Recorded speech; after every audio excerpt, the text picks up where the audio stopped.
இறை வார்த்தையை பேசுவோம், வெற்றி பெறுவோம். Praise the Lord.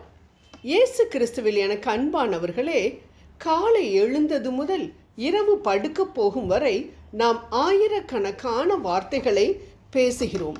அந்த வார்த்தைகளை பரலோகமும் கேட்கின்றது, பாதாளமும் கேட்கின்றது, ஆண்டவரும் கேட்கின்றார், சாத்தானும் கேட்கின்றான். யாரை அழைக்கும்படியான வார்த்தைகளை பேசுகின்றோமோ அவர்கள் வந்து நம்மில் வாசம் செய்வார்கள். ஆண்டவரா சாத்தானா, வாழ்வா சாவா, நம் நாவின் அதிகாரத்தில்தான். ஆம், நம் தேவனுடைய வார்த்தைகளின் தன்மையை, வல்லமையை உணர்ந்து அசைக்க முடியாத நம்பிக்கையோடு அவற்றை பேசினோம் என்றால், அன்று அவர் பேசிய பொழுது நடந்த அதிசயங்களும் அற்புதங்களும் இன்றும் நம் வாழ்வில் நடக்கும் என்பதில் சந்தேகமே இல்லை. தேவனுடைய வாக்குத்தத்தங்கள் எல்லாம் இயேசு கிறிஸ்துவுக்குள் ஆம் என்றும் அவருக்குள் ஆமென் என்றும் இருக்கிறதே. 2 கொரிந்தியர் 1:20. இந்த உலகத்தில் பேசுவதற்கு மிக அருமையான வார்த்தைகள் உண்டென்றால் அது தேவனுடைய வேத வார்த்தைகள்தான். அதை விசுவாச அறிக்கை செய்து கொண்டே இருப்போம். ஆவியும் ஜீவனுமான அந்த வார்த்தைகள் நமது வாழ்க்கையை மறுரூபமாக்கும் மகிழ்ச்சியை கொண்டு வரும். தேவனுடைய அற்புதங்களை விவரித்து பேசுவோம். நமக்கு செய்த நன்மைகளை சாட்சியாக அறிவிப்போம். திடனற்றவர்களை திடப்படுத்தி பேசுவோம். அன்பானவர்களே, நம்முடைய ஆத்துமா ஒரு பொக்கிஷ சாலை. வேத வார்த்தைகளை மனப்பாடம் செய்து அந்த பொக்கிஷ சாலையில் முத்துக்களை சேர்ப்போம். ஆம், அந்த முத்துக்களே நமக்கு ஆபரணமாக அமையட்டும். மேலும் தேவனின் வார்த்தைகள் நம்மை பாவத்தில் விழுந்து விடாதபடி நம்மை பாதுகாக்கக்கூடியது என்பதை நாம் திருப்பாடல் 119:11 வாசிக்கின்றோம். ஆம், இயேசு நம்மில் வாசமாயிருக்கும் பொழுது நம்மால் பாவம் செய்ய முடியுமா? பாவத்தை காணாத சகிக்காத சுத்த கண்ணராச்சே அவர். ஆம், நாம் ஆண்டவருடைய இறை வார்த்தைகளை உட்கொள்ளும் பொழுது வார்த்தையின் வடிவில் இருக்கும் அவர் நம்மில் குடியேறுவார். ஆகவே நாம் பாவத்தில் வீழாமல் பரலோகம் சேர வேண்டும் என்றால் வாக்குத்தத்த வார்த்தைகளை மனப்பாடம் செய்து உபயோகிப்பது இன்றியமையாத ஒன்றாகும். ஒரு சில வல்லமையான வார்த்தைகள் இதோ.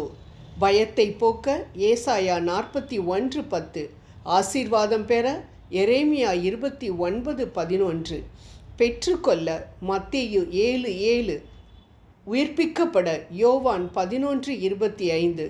சுகமடைய ஏசாயா 53:5. தைரியப்பட யோவான் 16:33.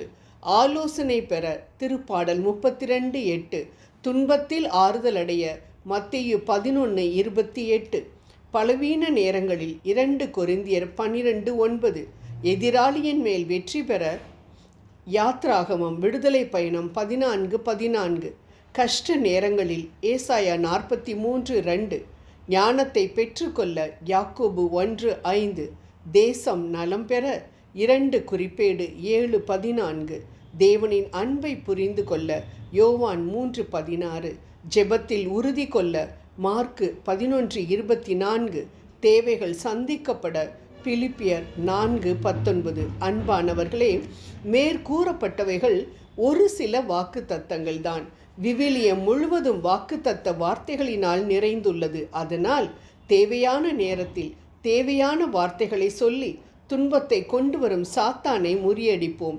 இயேசு தான் சோதிக்கப்படும் பொழுது இவ்வாறு எழுதியிருக்கிறதே, மத்தேயு 4:4 என்று நியாயப்பிரமாணத்தை மேற்கோள் காட்டி ஜெயித்தது போல நாமும் எல்லாவித சோதனைகளையும் அதற்குரிய இறைவார்த்தைகளை சொல்லி ஜெயிக்கலாமே. சூழ்நிலைக்கேற்ற வாக்குத்தத்தங்களை நாம் அறிந்திருக்க வேண்டும். அதற்கு அனுதின வேத வாசிப்பு அவசியம். பயம் ஏற்படும் சூழ்நிலை வரும்பொழுது பயப்படாதே, நான் உன்னுடன் இருக்கிறேன், திகையாதே, நான் உன் தேவன் என்ற வாக்குத்தத்த வார்த்தைகளை நம்பிக்கையோடு சொல்லும் பொழுது வாக்குமாறா தெய்வம் நமது பயத்தை நிச்சயம் போக்குவார்.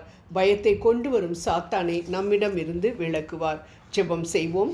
அன்பின் தேவனே, வல்லமையான உமது வார்த்தைகளை நம்பிக்கையோடு சொல்லி வெற்றி பெற தேவையான ஆர்வத்தை எங்களுக்கு தர வேண்டுமாறு உம்மை மன்றாடுகின்றோம். ஆமென்.